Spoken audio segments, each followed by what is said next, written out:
দুনিয়াদারি করা জায়েজ, কিন্তু যে দুনিয়াদারির ভিতরে দিন থাকবে, দিনের খেয়াল থাকবে। যদি দুনিয়াদারির ভিতরে দিন না থাকে, শরীয়ত না থাকে, কোরআন না থাকে, সেই দুনিয়াদারি করাটা আল্লাহ আল্লাহ রসুলের চোখে নাজায়েজ, হারাম। দুনিয়ার চোখে ভালো হতে পারে, আল্লাহর চোখে খারাপ। আর ইমানদার আমাদেরকে সব সময় একটা ভাবতে হবে যে আমার এই কাজটা আল্লাহর পছন্দ না পছন্দ নয়, রাসূলুল্লাহর পছন্দ না পছন্দ নয়। এই ভাবনা নিয়ে আমাদেরকে দুনিয়ার ভিতরে কাজ কাম করতে হবে। আল্লাহ নবী মদিনার মসজিদে, মদিনা শরীফের বাজারে গেলেন। মদিনার বাজারে গেলেন, সাহাবীরা ব্যবসা করছেন। গরিব সাহাবী তো কি ব্যবসা করতে জানেন? গম, জব, কাঁচা খেজুর, পাকা খেজুর, শুকনো খেজুর, ডাসানো খেজুর, এইসব বিক্রি করতেন। আর কিছু ছাগল, ভেড়া, উট, দম্বা, এইগুলো কিছু বেচা কেনা করতেন। মদিনার বাজারে রাসূলুল্লাহ গিয়ে ঘুরছেন, দেখছেন সাহাবীরা কিরকম ব্যবসা করছে। ঠিক ঠিক আছে তো, ঠিক শরীয়ত মতো হচ্ছে তো, নাকি না শরীয়তের বিরুদ্ধে? রাসূলুল্লাহ ওয়াজ করছেন। এটা হচ্ছে প্র্যাকটিক্যাল। থিওরি তো মদিনার মসজিদেতে হুজুর ওয়াজ করেছেন, এইবার প্র্যাকটিক্যাল রাসূলুল্লাহ গেছে। দিয়ে ঘুরতে ঘুরতে ঘুরতে ঘুরতে এক সাহাবী এরকম গমের ঢের নিয়ে বসে আছে, আর হুজুর গিয়ে তার গমের ভিতরে হাত ভরে দিয়েছে। একদম সোজা ভিতরে হাত দিয়ে আর ভিতর থেকে ভিজে গম বার করেছে। শুনছেন ভাই, শুনছেন? ভিজে গম বার করে নিয়ে বলছেন, মা হাজা ইয়া সাহাবী, এই কি ব্যাপার, তোমার গম উপরে শুকনো আর ভিতরে এত ভিজে? শুনছেন তো? এই দেখেন, এই ব্যবসার হালাল আর হারাম। ব্যবসা করার একটা ইবাদত, চাষ করছেন ইবাদত, দোকানদারি করছেন ইবাদত, ভ্যান চালিয়ে ফেরি করছেন ইবাদত। প্রত্যেকটা আপনার ব্যবসা বিজনেসের যে কর্মকাণ্ড সবটাই ইবাদতের মধ্যে, যদি সেটা শরীয়ত এবং সুন্নাত মোতাবেক হয়। কথা মাথায় রাখবেন। তো এই সাহাবী বললেন, ইয়া রাসূলুল্লাহ, আপনি আমাকে অপরাধী নেবেন না, আমি এইভাবে বসে আছি, একটা গমও বিক্রি হয়নি, হঠাৎ আল্লাহর রহমতের আসমানের পানি হয়ে সব গম আমার ভিজে গেছে, আমি বসেই আছি। আবার আল্লাহর রহমতের সূরাজ উদয় হয়েছে, ইয়া রাসূলুল্লাহ, সেই সূরাজের রৌদ্রেতে গমগুলো উপর থেকে সব শুকিয়ে যাচ্ছে, এই জন্য গমকটু শুকিয়ে গেছে হুজুর, আর আমি বসেই আছি, একটা খদ্দেরও আমার হয়নি। আল্লাহ নবী শুনে বললেন, সাদাক্তা, তুমি সত্য কথা বলেছো, সত্য কথা বলেছো। তবে বাবা, তুমি গমটা ভিতর থেকে টেনে ওপরে তুলে বার করে দাও, খরিদ্দার দেখে নিক তোমার গমের কোয়ালিটিটা। ভিতরে তো ভিজে, উপরে শুকনো, খরিদ্দার ধোঁকা খেয়ে যাবে। তুমি ভিতর থেকে ভিজেটাকে বার করে উপরে দিয়ে দাও, খরিদ্দার দেখে নিক। ইবাদত। পাল্লা ধরেছেন, মাল ওজন করে দিচ্ছেন, পয়সা নিচ্ছেন, মাল দিচ্ছেন, পয়সা নিচ্ছেন, দুনিয়াদারি করছেন, লাভ হচ্ছে, মেহনত করছেন, লাভ পাচ্ছেন। কিন্তু এর ভিতরে দিন আছে, দিনের হুকুম আছে, কোরআনের হুকুম আছে, শরীয়তের আইন আছে। এই আইনটাকে আপনাকে খেয়াল করে তো পাল্লাটা ধরতে হবে। আপনি ইমানদার, আপনি মুমিন, আপনি জানেন আমার এটা কর্তব্য, এই পাল্লাটা ধরেছি কি এর মধ্যে দিনের একটা হুকুম আছে, আল্লাহর একটা হুকুম আছে, কোরআনের আদেশ আছে। ওয়াকিমুল ওয়াজনা বিল কিসতি ওয়ালা তুকসিরুল মিজান। তোমরা যখন মাল ওজন দেবে, এই ওজনটা যেন বরাবর হয়। ওয়াকিমুল ওয়াজনা বিল কিসতি, খবরদার মাল কম বেশি যেন না হয়, ধোঁকা যেন না হয়, খরিদ্দার যেন ধোঁকা না খায়। এইভাবে শরীয়ত মেনে যদি ওজন দিতে পারো, এই ব্যবসাটা তোমার আমলনামাতে ইবাদত বলে লেখা হয়। はい。 ইমানদার, আমরা তো বীর, আমরা একটু হিসাব করে চললেই জান্নাতি। আমরা হিসাব জানলেও হিসাব করি না, হুকুম জানলেও মানি না। শুনছেন? আমরা জানি হালাল হারাম, আমাদের জ্ঞান হয়ে গেছে, জ্ঞান হওয়ার পরেও কিন্তু আমরা সেই হালাল হারামকে মেনে চলতে চাইছি না। আল্লাহ কোরআন পাকে আবার ঘোষণা দিচ্ছেন, যুয়িনা লিন-নাসি হুব্বুশ শাহাওয়াতি মিনান নিসা ওয়াল বানিন ওয়াল কানাতিরিল মুকান্তারা মিনাজ যাহাব ওয়াল ফিদ্দা ওয়াল খাইলিল মুসাওয়ামাতি ওয়াল আনাম। আমি আল্লাহ পৃথিবীটাকে তোমাদের জন্য সৌন্দর্য করে বানিয়ে দিয়েছি। রাত আসছে, দিন যাচ্ছে, সূরজ উঠছে, সূরজ ডুবছে, হাওয়া চলছে, পানি আসছে, মেঘ আসছে, জমিন বিছানা, আসমান রয়েছে, পাহাড় পর্বত নদ নদী আছে, গাছপালা আছে, জীব জন্তুর আছে, বেটা ছেলে মেয়ে ছেলে বানিয়েছি, তাদের বাল বাচ্চা দিয়েছি, সোনা চাঁদি দিয়ে আমি পৃথিবী সাজিয়ে দিলাম। সব কোরআনের মধ্যে আছে, আমরা নেই। এই যে কোরআনটা ঘরে তুলে রেখেছেন না, সব ওর মধ্যে আছে। আপনি তো কোরআনের ধারেও গেলেন না, কোরআন খুললেনও না, কোরআন হাতেও করলেন না, কোরআন পড়লেও না, আর কোরআনের কোনো মানে মতলবও বুঝলেন না। সারা লাইফটা আপনার বেকার, জীবন ইচ্ছেও হলো না যে কোরআনটা একটু খুলি। আরে পড়তে পারি আর নাই প্রিয়, অন্তত খুলে একটু ভালোবেসে একটুখানি পাতাগুলো উল্টে উল্টে একটু দেখি, লাইনগুলোতে একটু হাত বুলোই, মনেই নেই। বরং কোরআনটা আপনার ঘরে থেকে না যা বেইজ্জতি হচ্ছে, পোকা মাকড়ে মাকড়সায় জাল পেড়ে দেমুখ লেগে একেকার অবস্থা। ওরে ভাই, কোরআনের একটা হাঁক আছে, মুসলমান, কোরআনের একটা বদদোয়া আছে, ওই বদদোয়া না আপনার বাড়িটা তছনছ হয়ে যাবে, আপনি সামলাতে পারবেন না। হাত জোড় করে বলে যাচ্ছি, যদি আপনার ভালো না লাগে কোরআনগুলোকে ঘর থেকে বার করে নিয়ে মসজিদ মাদ্রাসায় পাঠিয়ে দেন, তবু ইমাম সাহেব, মুয়াজ্জিন, মুসল্লি আর ছাত্ররা তেলাওয়াত করলে একটু সওয়াব পাবেন। ঘরে কোরআনের বদদোয়া নেবেন না। আপনি তো বুঝতে পারছেন না কোরআনের বদদোয়াটা কি হচ্ছে, আপনি বুঝতেই পারেন। আপনি ভাবছেন কেন হচ্ছে, কি হচ্ছে এটা। মিয়া বিবিতে মিলে, এইদিকে তাকান, মিয়া বিবিতে ঝগড়া, বাপ বেটায় ঝগড়া, মেয়ের সঙ্গে বাপের ঝগড়া, কোর্ট কাচারি মামলা মোকদ্দমা, অসুখ বিসুখ, হসপিটাল, অপারেশন, দুনিয়ার যত রকমের পেরেশানি আপনার বাড়ির মধ্যে লিলিহান শিখার মতো ফুটে উঠেছে, আপনি সামলাতে পারছেন না, আপনি জানেন না। একটা কোরআনের হাঁক হচ্ছে, আর একটা দুটো কাঁধে ফেরেশতা, তাদের একটা বদদোয়া হচ্ছে, আর একটা আমাদের হেফাজতের জন্য ফেরেশতা আছে, তাদের বদদোয়া হচ্ছে। আপনার বাড়িতে, আপনার বাড়িতে নামাজ নেই, রোজা নেই, সারা নেই, শরীয়ত নেই, পর্দা নেই, এদের একটা গজব চলছে, বদদোয়া, লানত হয়।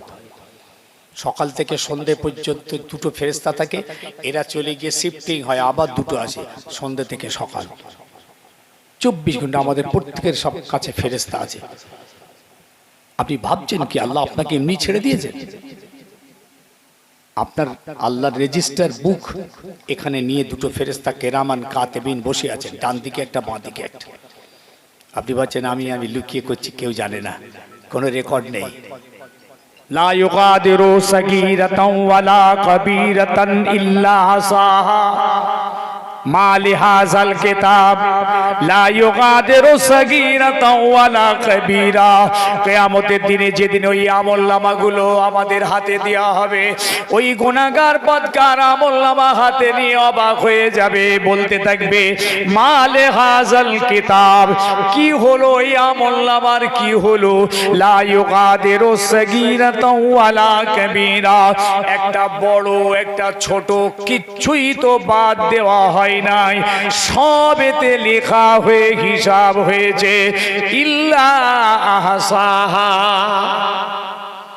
সব কিয়ামতের মাঠে অবাক হয়ে যাবে, আমলনামা পাওয়ার পর দেখি বলবেন লা ইউগাদিরু সাগীরাতান ওয়ালা কাবীরা, পৃথিবীর জমিনে বড় ছোট যা করেছিলাম সব রেকর্ড।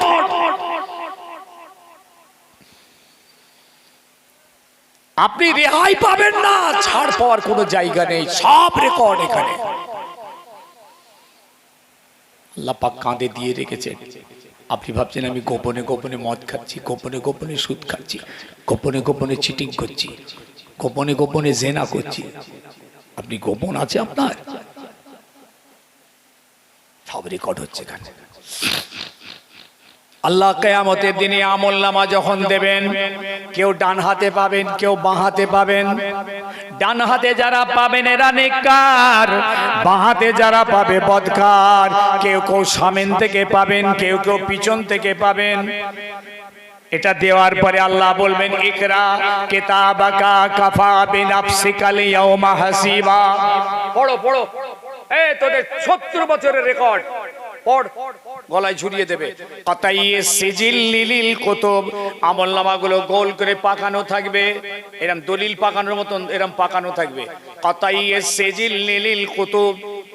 এবার আল্লাহ দিয়ে বলবেন পড়, সরসর করে খুলে দেওয়া হবে। ইকরা, পড়ো, কিতাবাকা, তোমার আমলনামাটা। ইকরা কিতাবাকা কাফা বিনাফসিকাল ইয়াউমা হাসিবা। আজকে তোমার আমলনামা তোমার হাতে দিলাম, তুমি আজকে তোমার নিজের জন্যই তুমি যথেষ্ট। তুমি ঠিক করে নাও,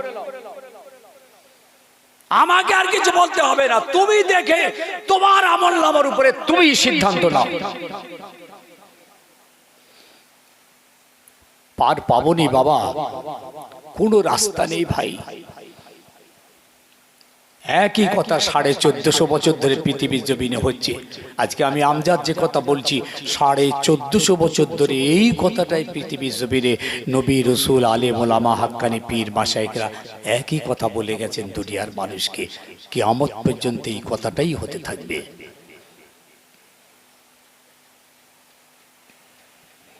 বাঁচার জন্য তৈরি হন। খুব আফসোস কি জানেন, কোনো রেজাল্ট পাচ্ছি না।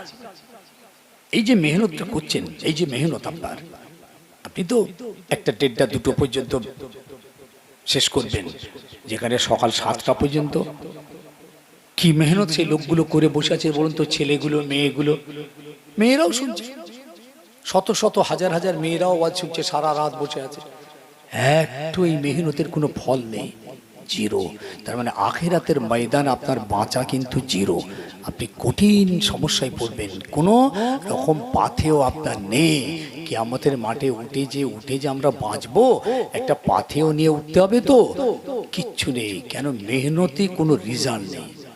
চাষ করেছেন, ফসল নেই, গাছ লাগিয়েছেন, ফল নেই, ব্যবসা করেছেন, লস হয়েছে। যেমন জীবন বাঁচানো খুব কঠিন হয়ে যাবে, তেমন এই মাহফিলের সারা রাত বসে বসে ওয়াজ শোনার পরে যদি কোনো রেজাল্ট না পাই, কিয়ামতের মাঠে আমাদের বাঁচা খুব কঠিন হয়ে যাবে। কেউ ওদিন আমাদের পাশে এসে দাঁড়াবে না। ওই দিনটা খুব কঠিন, ভয়ঙ্কর দিন। কবর থেকে তোলা হবে হাজার হাজার হাজার হাজার হাজার বছর পরে। কবর থেকে আল্লাহ তুলবেন, জিবরিল আমিন পাখনা মারবেন, এক ঝাপটায় কিয়ামতের মাঠ থেকে, দুনিয়া জমিন থেকে মানুষ উঠতে থাকবে উলঙ্গ অবস্থাতে, পরনে কাপড় থাকবে না। আম্মা জান আয়েশা সিদ্দিকা বললেন, ইয়া রাসূলুল্লাহ, এ তো বড় শরমের কথা, বড় হায়ার কথা, বড় লজ্জার কথা। বেটা ছেলে মেয়ে ছেলে পরনে কাপড় থাকবে না। আমার নবী বললেন, আয়েশা, ওই দিনটা তো কঠিন দিন হবে, এত মুসিবতের দিন হবে, এমন ভয়ঙ্কর দিন হবে। ওই দিনেতে কেউ কারোর দিকে তাকিয়ে তাকিয়ে দেখার সময় পাবে না। يوم يفر المرء من أخيه وأمه وأبيه وصاحبته وبنيه। ওই দিনটাতে বাপ ছেলের কাছ থেকে পালিয়ে যাবে, ছেলে বাপের কাছ থেকে পালিয়ে যাবে, স্বামী স্ত্রী, স্ত্রী স্বামী, ভাই ভাই, বন্ধু বন্ধু, একে অপরের থেকে সবাই পালিয়ে যাবে। কি বলছেন? নিজের জন্য কিছু করে রেখে যায়, ছেলেদের জন্য করে যাচ্ছেন, মেয়ের জন্য করে যাচ্ছেন, বিবির জন্য করে রেখে যাচ্ছেন, ভবিষ্যৎ চিন্তা করছেন। তাদের নিজের ভবিষ্যৎটা চিন্তা করেছেন? ব্যাংকে টাকা রেখে যাচ্ছেন, জমি কিনে রেখে যাচ্ছেন, দোকান নামে করে যাচ্ছেন, ঘর ছেলের নামে করে যাচ্ছেন, ভালো করছেন, অসুবিধে নেই। কিন্তু আপনারটা কিছু করেছেন আপনার জন্য? কি করেছেন আপনি? আপনি মরে গেলেই তো ওর জায়গা বিক্রি করে খাবে, দোকান বেচে দেবে, ঘর কত জায়গায় কত ঘর বেচে দিয়েছে আপনি জানেন? কত ছেলে, হ্যাঁ, আপনি চলে যাবার বিভিন্ন নামে ব্যাংকের অ্যাকাউন্টটাও বিভিন্ন নামে দিয়ে দিয়েছেন, গোটা বাড়িটা দিয়ে দিয়েছেন, গাড়ি দিয়ে দিয়েছেন বিভিন্ন নামে, সে সব মরে যাওয়ার পরে বাড়ি থেকে কেট গুটি কাটে বেঁচে দিয়ে পালিয়ে গেছে। নিজের জন্য কিছু করেছেন? 10 কাঠা জমি মসজিদে দিয়ে যাবেন, 10 কাঠা জমি মাদ্রাসায় দেবেন, সাদকায়ে জারিয়ার জন্য কিছু করে রেখে যাবেন নিজের জন্য, সবটাই ছেলে মেয়ের জন্য দেবেন না। নিজের ভবিষ্যৎটা ঠিক করে যান। আপনি মরে যাবার পরে আপনার ছেলে আপনার কবরের ধারে গিয়ে একটু পিচ্ছাবো করতে যাবে না। মসজিদে যদি একটু দিয়ে যান, মাদ্রাসায় যদি দিয়ে যান, বা আরো যত সাদকায়ে জারিয়ার কাজ আছে যদি একটু করে রেখে যেতে পারেন, আপনি কবরে শুয়ে শুয়ে সেইখান থেকে আপনি ফল পাবেন। সাদকায়ে জারিয়া করে রেখে যান। তাই বলে যাচ্ছি, দুনিয়াদারি হোক দিনদারি হোক, পাক্কা দুনিয়াদার হয়ে যান, পাক্কা দিনদার হয়ে যান, দুটোই হোক। আপনি বড় বড় বুজুর্গানে দিনদের জীবনী যদি দেখেন, তারা যেমন পাক্কা দিনদার আল্লাহর ওলি হয়ে গিয়েছিলেন, তেমন পাক্কা হিসাব করে দুনিয়াদারিও তারা করতেন। অবাক হয়ে যাবেন, পাক্কা দুনিয়াদার। দুনিয়াও বুঝতেন তারা, দিনও বুঝতেন তারা। আমরা তো দিনের ধারে নেই, দুনিয়ালি ব্যস্ত, দুনিয়ালি ব্যস্ত, এত ব্যস্ত হয়ে পড়েছে। দুনিয়া আমাদেরকে এমনভাবে গ্রাস করেছে, দুনিয়ার ভিতরে আমরা এমন ডুবে গেছি না, দুনিয়া আমাদের উপরে প্রাধান্য বিস্তার করে ফেলেছে। একটা হাদিস আনছি দেখুন, রাসূলুল্লাহ বলে গেছেন, এই কথাটা রাসূল বলেছেন। আল্লাহ নবী বিদায়ী হজের ময়দান থেকে আস্তে আস্তে মদিনার দিকে আসছেন, আস্তে আস্তে শুহাদায়ে উহুদের ময়দানে এসে দাঁড়ালেন। সাহাবীরা সঙ্গে রয়েছেন, শুহাদাদের সামনে দাঁড়িয়ে রাসূলুল্লাহ জিয়ারত করলেন। 70 জন সাহাবী ওখানে দাফন আছে। আল্লাহ নবী জিয়ারত করে তাদের জন্য দোয়া চেয়ে কাঁদলেন। ঘুরে দাঁড়ালেন, সাহাবীদের নিয়ে দাঁড়ালেন একটা উঁচু জায়গায় দাঁড়িয়ে আল্লাহ নবী সাহাবায়ে কেরামদের কিছু নসিহত করতে লাগলেন। দুনিয়ার নসিহত, আখিরাতের নসিহত, কবরের নসিহত, কিয়ামতের মাঠের নসিহত, আল্লাহর হাত থেকে ছাড় পাওয়ার নসিহত সাহাবীদের করতে করতে হুজুর বলেছিলেন, লাসু আকশা আলাইকুম আন তাশরাকু বাদি ওয়ালাকিন্না আকশা আলাইকুমুদ দুনিয়া আন তানাফাসু ফিহা।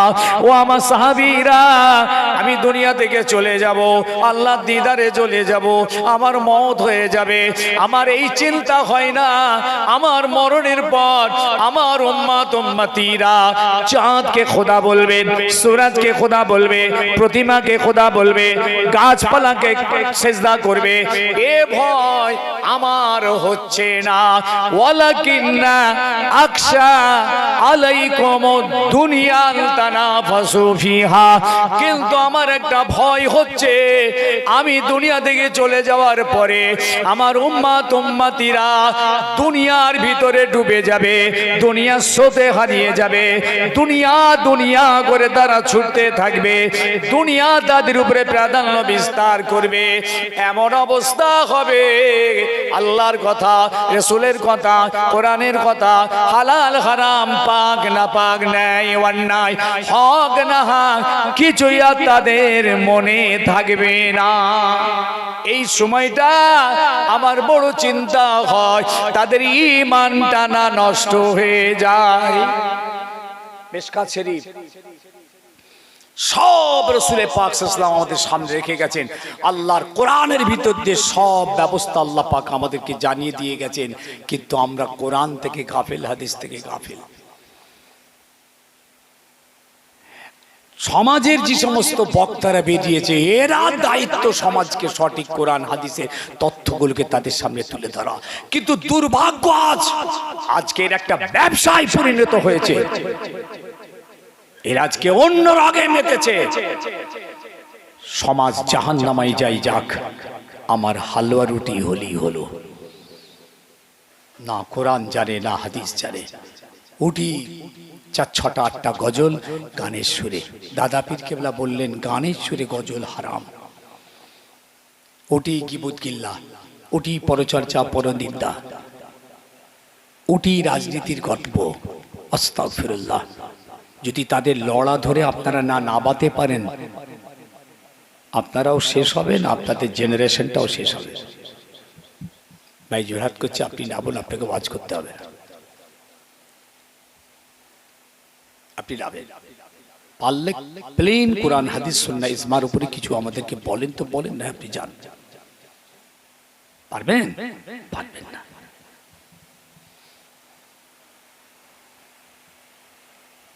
একমাত্র আলেমে দ্বীন এরাই হলো রাসূলুল্লাহর নায়েব, নায়েবে নবী, ওয়ারাসাতুল আম্বিয়া। আল্লাহ পাক কোরআন পাকে কি বলেছিলেন? ইন্নামা ইয়াখশাল্লাহ মিন ইবাদিহিল উলামা, একমাত্র আলেমে হাক্কানীরা আমাকে ভয় করে। যারা আলেমে হক, এমনি আলেম সমাজে আপনি অহরহ পাবেন, বহুত পাবেন আলেম সাইনবোর্ড, মুখোশওয়ালা আলেম আপনি শেষ হবে না। কিন্তু আল্লাহ পাক বলেছেন আলেমে হাক্কানি। এরা কারা জানেন? যাদের মধ্যে এলেম আছে আবার আমল আছে, এরা হচ্ছে আলেমে হাক্কানি। যাদের মধ্যে ইলম আছে, জ্ঞান আছে এবং আমল আছে, এরা। কিন্তু কে কার কথা শুনে, কে কার কথা মানে, যে কে কার কথা শুনে? আল্লাহর কাছে সব কোনো বংশ চলবে না, খানদান চলবে না, লেবেল সাইনবোর্ড হাসব নসব খোদার কাছে চলবে না। আল্লাহর কাছে ইন্নামা আকরামাকুম ইনদাল্লাহি আতকাকুম, আল্লাহর কাছে ওই ব্যক্তিটাই গ্রহণযোগ্যতা পাবে যার মধ্যে তাকওয়া আছে, পরহেজগারি আছে, খোদা ভীরুতা আছে। আল্লাহ নবী একদিন বললেন, ও আব্বাস, আমি তোমার ভাই বলছি মুহাম্মাদুর রাসূল, ভাইপো বলছি মুহাম্মাদুর রাসূলুল্লাহ। তিনি তার চাচাকে হযরতে আব্বাসকে বলেছিলেন, ও চাচা, আমলি জীবন করুন, আমল করুন, আমল করুন। আল্লাহর কঠিন আযাব যদি হয়, আমি মুহাম্মদ রাসূলুল্লাহ ওই আল্লাহর আযাব থেকে আপনাকে বাঁচাতে পারবো না। নিজের ফুফু আম্মাকে বলেছিলেন, ও আম্মাজি, আমলি জীবন তৈরি করুন, আল্লাহর আযাব যদি আপনার উপরে হয়, আমি মুহাম্মদ রাসূলুল্লাহ আপনাকে বাঁচাতে পারবো না। নিজের গোত্রের মানুষদেরকে বলেছিলেন, ও আমার গোত্রের মানুষেরা, তোমরা আমলি জীবন তৈরি করো, আল্লাহর আযাব যদি শুরু হয়, আমি মুহাম্মদ রাসূলুল্লাহ তোমাদেরকে আল্লাহর হাত থেকে বাঁচাতে পারবো না। নিজের মেয়ে ফাতেমাকে বলেছিলেন, ও মা ফাতেমা, আমি তোমার বাপ মুহাম্মদুর রাসূলুল্লাহ বলছি, মা তুমি আমলি জীবন তৈরি করো, যেন আল্লাহর কসম আল্লাহর আযাব যদি শুরু হয়, আমি রাসূলুল্লাহ তোমাকে বাঁচাতে পারবো না। আপনি কি বলছেন? কে বাঁচাবে আমাদের? 3 দিন হিসাব হয়েছে ওখানে ফুরফা শরীফে। দুপুরবেলা হোটেলে ঢুকে শোরের মতো খাচ্ছে।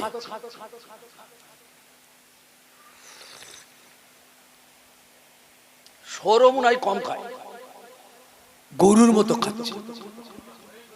আস্তাগফিরুল্লাহ। ওই হোটেলওয়ালাগুলো জাহান্নামায় যাবে আর এইগুলো যাবে। এত বড় বেহুদা উলঙ্গ সমাজের কীট, ইসলামের দুশ্মন। তুই রোজা রাখিস ফুরফুরাই গেছিস কেন? হ্যাঁ, দাদা পীর ইসাল সাহেব, তুমি জানো ওই 3টি দিন ওখানে কি হয়? তোমাদের হুঁশ আছে? মনে করছে দাদা পীর আছে, রোজা রাখবো কেন? দাদা পীর সামলে নেবে? হ্যাঁ, ও দেশেও নামাজ পড়ে না, ঘরেও সেখানেও নামাজ পড়ে না, এখানেও রোজা রাখে না, সেখানেও রোজা রাখে না। আর এই হোটেলগুলো সব বাইরের হোটেল, অনেক হোটেল বন্ধ থাকে।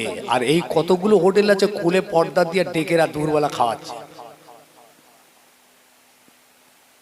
কি লজ্জা বলুন তো দেখি। এই মুখ দেখানো যায় বলুন তো? মুখ দেখানো যাবে? আজকে কত জামাত কত জামাত, কত দল, কত মত। তারা তো বলছে কি ব্যাপার তোমাদের দাদা হচ্ছে ইসাল সাহেবের সব দাদা পীরের ভক্ত মুরিদরা বাহাল তো বিয়েতে খেচ্ছে যে। দাদা পীরের ভক্ত মুরিদরা বাহাল তো বিয়েতে খাচ্ছে। তোমাদের হুজুর সব বলে রেখেছে নাকি খাও বাবা, কোনো চিন্তা নেই, আমরা সামলে নেবো। কোনো 14 পুরুষ বাঁচাতে পারবে না, মনে রেখো। মনে করছে দাদা হচ্ছে কি বলে জিন্দাবাদ ভূবাসী জিন্দাবাদ, অমুক জিন্দাবাদ, তমুক জিন্দাবাদ, কোনো জিন্দাবাদ কাজে লাগবে না।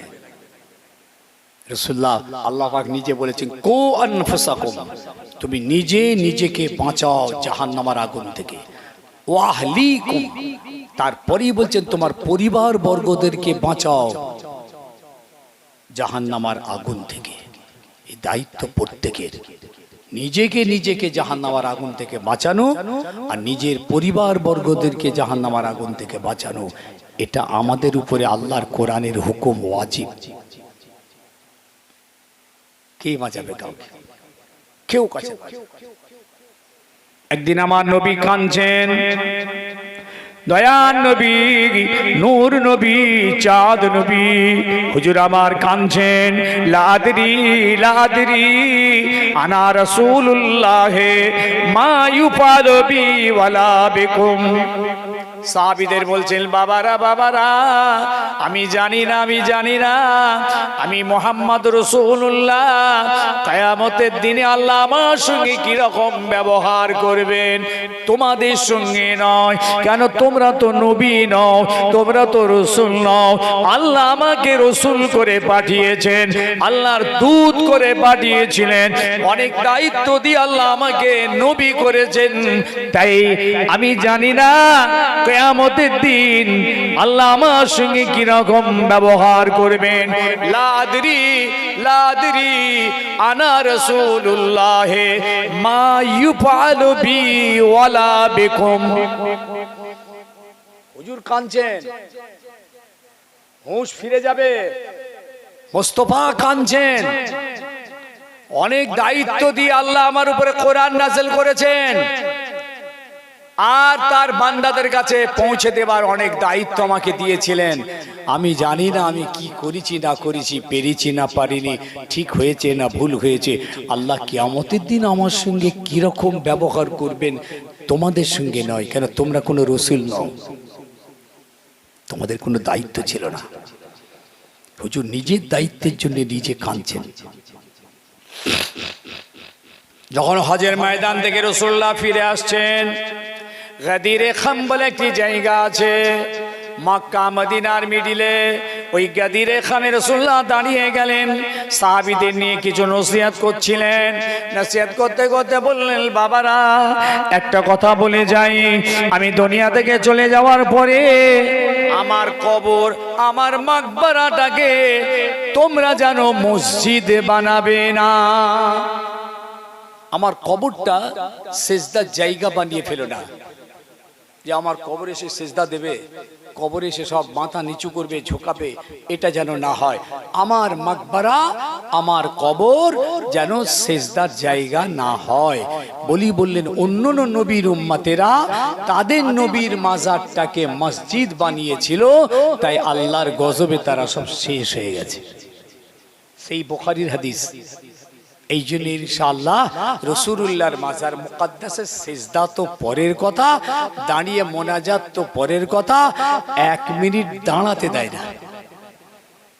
খুব বেশি ওই যখন নামাজটা পড়েন মসজিদের ভিতরে, ওই নামাজটুকু হচ্ছে রিয়াজুল জান্নাতে একটুখানি নামাজ, তাও বেশিক্ষণ নয়, পুলিশ বার করে দিচ্ছে। আর যখন জিয়ারত করতে যাচ্ছেন তখন শুধু কি হিসাব দেখেছেন তাহলে কি না দাঁড়িয়ে থাকেন 2-10 মিনিট পারেন, হয় না। ওখানে কোনো শিরকি সিজদাই হয়, দাঁড়িয়ে কিছু বলাই যায় না। আর কিয়ামত পর্যন্ত ঠিক এটা থাকবে। রাসূলুল্লাহর কড়া নির্দেশ, সহি বুখারীর হাদিস, আমার মাকবারাটাকে তোমরা যেন সিজদার জায়গা করবে না। এই জন্য ওরা খুব কঠোর এই দিক দিয়ে, কবর জিয়ারতটাই মানতে চায় না। ওরা আবার একটু বাড়াবাড়ি, কবর জিয়ারতই করতে দিতে চায় না। আপনি যে একটু দাঁড়িয়ে দোয়া চাইছেন তো অমনি আপনাকে ঘুরিয়ে দিয়ে বলবেন কাবার দিকে মুখ করো, তাওয়াজ্জুল কাবা, সোজা আপনাকে 90 ডিগ্রি ঘুরিয়ে দেবে একদম। আমাকে দিয়েছে, কয়েকবার ঘুরিয়ে দিয়েছে। আমি সাইফুদ্দিন হুজুর, নুরুদ্দিন হুজুর, আর এই বাহাউদ্দিন ভাই, আর কে ছিলেন যেন, ওই ইমরান ভাই, সব একসঙ্গে ছিলাম হজের পিরিয়ডে। সাইফুদ্দিন হুজুর তখন ছিলেন, তখন ওই চেয়ারেতেই উনি ছিলেন, চেয়ারে করেই বেশি যাতায়াত করতেন। আমরা ওখানে মসজিদ নববীর পাশে দাঁড়িয়ে ওই ফাঁকাটায় দাঁড়িয়ে একটা আম করেছিলাম, সব করে সব সালাম থেকে লোক সব জড়ো হয়ে গেছে চারদিক থেকে, সব কি খবর, কি হচ্ছে, পুলিশও ঘিরে ফেলেছে। যা করিস কর, এখন আমরা রসুলের মাজার দেখতে পাচ্ছি আর আমার দেখায় রুখতে পারবি না। আর এইখানে দাঁড়িয়ে একটু, আমরা তো হাজার কিলোমিটার দূর থেকে সালাম পড়ি, এখানে হুজুরের গাম্বাদে খিদরা দেখা যাচ্ছে। সাইফিন বলে ওঠ বেটা ওঠ, বলি হুজুর দাঁড়িয়ে গেল, আমরা দাঁড়িয়ে পড়লাম, দিয়ে সালাম পড়ে দোয়া মোনাজাত করে, বুঝতে পেরেছেন তো। ওই রকম পাঁচিরের পিলারের আড়ালে একটুখানি দাঁড়িয়ে ছোট ভাই হুজুরকে নিয়ে, হুজুর এইখানটা দাঁড়ান তো, এইখানটা এই পাঁচিরটার এই পিলারটার আড়ালটা একটু দাঁড়ানো, দেখি যদি খানিকটা টাইম পাওয়া যায়। ওই আড়ালটায় দাঁড়িয়ে একটুখানি তবু 2-4 মিনিট 5 মিনিট একটু সময় পাওয়া গেছে, তাহলে একটু দাঁড়াতে দিচ্ছে।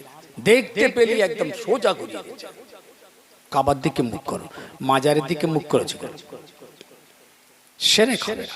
তাই রাসূলুল্লাহ বলেছিলেন আমার মাকবরাটাকে যেন তোমরা মসজিদ বানাবে না। আর একটা কথা বলেছিলেন, আমার সাহাবীরা কিয়ামতের দিনে আল্লাহ পাক যদি তোমাদের জিজ্ঞেস করেন যে তোমাদের নবী তোমাদের কাছে শরীয়তের কোরআনের সব হুকুম আহকামগুলো ঠিক ঠিক পৌঁছে দিয়েছিল কিনা, ওই দিন তোমরা আমার আল্লাহকে কি জবাব দেবে? রাসূলুল্লাহ কতটা ফ্রি হয়ে যাচ্ছেন দেখুন।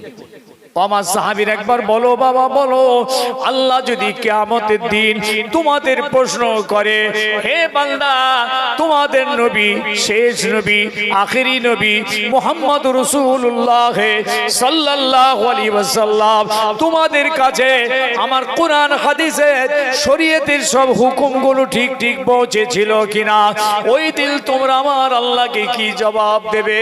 সাহাবীরা বলল ইয়া রাসূলুল্লাহ আপনি চিন্তা করবেন না, আপনি কাঁদবেন না, ওই দিন আমরা আমাদের আল্লাহকে বলবো ও আল্লাহ আমাদের নবী শেষ নবী আখেরি নবী কুরআন হাদিসের শরীয়তের সমস্ত হুকুম আহকামগুলো পুঙ্খানুপুঙ্খ রূপে আমাদের কাছে পৌঁছে দিয়েছে। আল্লাহর নবী সাহাবীদের এই কথাটা শোনার সঙ্গে সঙ্গে এই শাহাদাতের আঙ্গুলটা আসমানের দিকে তুলে বলেছিলেন আল্লাহুম্মা ইশহাদ আল্লাহুম্মা ইশহাদ আল্লাহুম্মা ইশহাদ, ও আল্লাহ তুমি সাক্ষী থাকো সাক্ষী থাকো সাক্ষী থাকো, তোমার বান্দা কিয়ামতের দিন কি বলার ওয়াদা করেছে। রাসূলুল্লাহ সাক্ষী করে নিলেন, আল্লাহ তুমি সাক্ষী থাকো আমার উম্মত আমার সাহাবী ওদিন আপনাকে কি বলবার ওয়াদা করেছেন। রাসূলুল্লাহ নিজেকে ফ্রি করে নিচ্ছেন, জিম্মাদারি থেকে খালাস করে নিচ্ছেন। কত ভয় চিন্তা করেন আমার নবীর। আপনি ভাবছেন আমরা ভাবছি আমরা ঠিকই আছি, কিচ্ছু ঠিক নেই, রেজাল্ট জিরো। এত মেহনত রেজাল্ট জিরো। এই জন্য আমি তো বলি অনেক সময় ভাই, এই যে ওয়াজ নিষেধগুলো আমরা করছি আপনারা শুনছেন সারা বাংলায় হচ্ছে না, এইভাবে মানুষ হেদায়েত হচ্ছে না। ওয়াজ শুনলে হেদায়েত হওয়া যায় না, ওয়াজের মাহফিলে এলে হেদায়েত হওয়া যায় না, ওয়াজের মাহফিলে বসলে হেদায়েতের কথা শোনা হয়, হেদায়েতের রাস্তা চেনা যায়, হেদায়েতের দিশা পাওয়া যায়, আল্লাহ পাওয়ার রাস্তার সন্ধান পাওয়া যায়, কিন্তু হেদায়েত হওয়া যায় না। ওয়াজ শোনার পর আমাদেরকে সেই পথ ধরে এগোতে হবে, তবে খোদা পাওয়া যাবে, তবে হেদায়েত পাওয়া যাবে।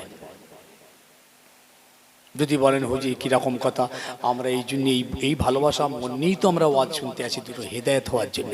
তাহলে আমার এই কথার উত্তরটা দেন, যে ভাইটা আমার 60 বছর 65 বছর ধরে ওয়াজ শুনছেন, প্রায় 30,000 আলেমের ওয়াজ তানার শোনা হয়ে গেছে, এখনো পর্যন্ত তানাকে নামাজ পড়ানো যায়নি কেন? রোজা রাখানো যাচ্ছে না কেন? মদ ছাড়ানো যায়নি কেন? মিথ্যা বন্ধ হয়নি কেন? ওয়াজ শুনলে হেদায়েত। এখনো ছেলেগুলো বাপকে ধরে মারছে কেন? মাকে ধরে ঠেকাচ্ছে কেন? বাপ মায়ের সঙ্গে কথাবার্তা বন্ধ কেন? সালাম কালাম বন্ধ কেন? ওয়াজ তো শুনছে, মাহফিলে তো আছে, সুবহানাল্লাহ তো পড়ছে, বলেন এখনো দাঁড়িয়ে পেচ্ছাপ তাকে বন্ধ করা যায়নি কেন? দাঁড়িয়ে দাঁড়িয়ে পানি পান করাটাও বন্ধ করা গেল না কেন? কেন মেয়েদেরকে এখনো পর্দার মধ্যে আনা গেল না কেন?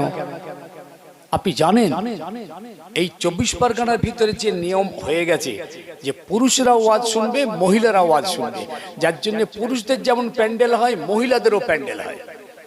1000 যদি পুরুষ হয় 3000 মহিলা হয়। কিন্তু আপনি ফুরফুরা শরীফে যে দেখবেন কোনো মহিলাদের কোনো ব্যবস্থা নেই, কোনো ব্যবস্থা নেই। আবার দেখবেন এক একটা জলসা আবার মহিলাদেরকে এই প্যান্ডেলের গায়ে বসিয়ে দেয়। এখানে ওয়াজ হচ্ছে, ওখানে চেঁচামেচি হচ্ছে, বহু জায়গায় দেখছি তো। ওয়াজ শুনছেন, ভালো কথা, আলহামদুলিল্লাহ। তাদের